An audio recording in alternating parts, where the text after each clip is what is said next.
ricevuto una telefonata dalla segreteria del consolato italiano a Vancouver che mi ha chiesto se potevo parlare col consul general. Ho detto che andava bene, pensavo che mi chiedessero di aiutare di nuovo, come che abbiamo fatto 6-7 mesi prima col coronavirus, dando donazioni dalle nostre aziende. E invece mi ha dato la notizia che mi hanno dato la Stella d'Italia per la rappresentanza che ho avuto per il nostro paese. E sono rimasto un po' emozionato perché io ho detto, è anche ora che mi... non è per essere questo riconoscimento, ma io ho donato la vita all'Italia, io veramente ci ho messo l'anima, per me l'Italia era tutto, ho sempre acquistato roba italiana, vestito italiano, promosso l'Italia, era ora che ci dassero qualcosa, anzi sarebbe giusto che ci dassero qualcosa di riconoscimento anche a uno dei miei soci, Renato Baldo, perché anche lui è come me, è cresciuto assieme a me e anche lui ha questo forte legame per il nostro paese. Sì che mi ha fatto piacere che il governo italiano sia, o che il console, penso che sia stato lui a promuovere questo, che si è reso conto quanto noi abbiamo fatto in Vancouver, nel British Columbia o nell'ovest del Canada, perché adesso l'azienda copre l'ovest del Canada e l'ovest degli Stati Uniti.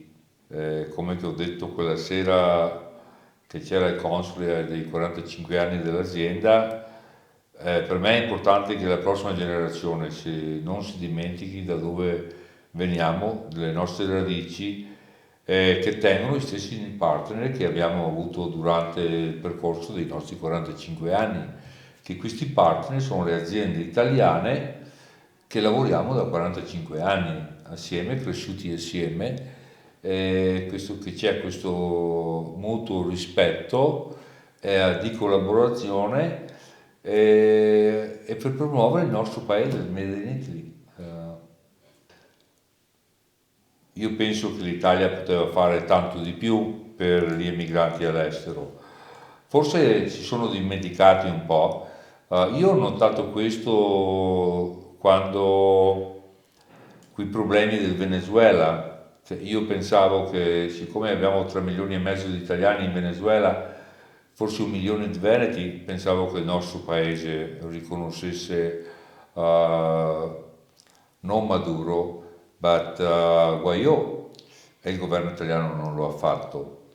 E sono rimasto male perché ho detto guarda, tutta questa gente che vanno via, che portano i soldi fuori dal Venezuela, invece di investirli nel nostro paese, in Italia, li portano in Spagna. Ma sono figli di trevisani, figli di italiani. E quello mi ha rammaricato, però capisco anche loro che il vostro governo ha fatto molto poco per aiutarli, anche per dire soltanto siamo qua. Siamo voi uscite da questo territorio, i vostri antenati sono italiani, noi siamo qua per voi se avete bisogno. Questo non è mai stato fatto. Eh, Però spero che nel futuro che la gente giovane, quei consolati più giovani che rispettano un po' gli immigranti, specialmente la seconda e terza generazione, perché la seconda e terza generazione non sono manovali come gli italiani che sono partiti dopo la prima guerra mondiale, è gente studiata oggi. La seconda generazione sono avvocati, sono dottori e anche è bene averli in Italia, siamo corti di dottori, perché non importarli figli di italiani dal Venezuela, dall'Argentina, dal Canada, dall'America, dall'Australia.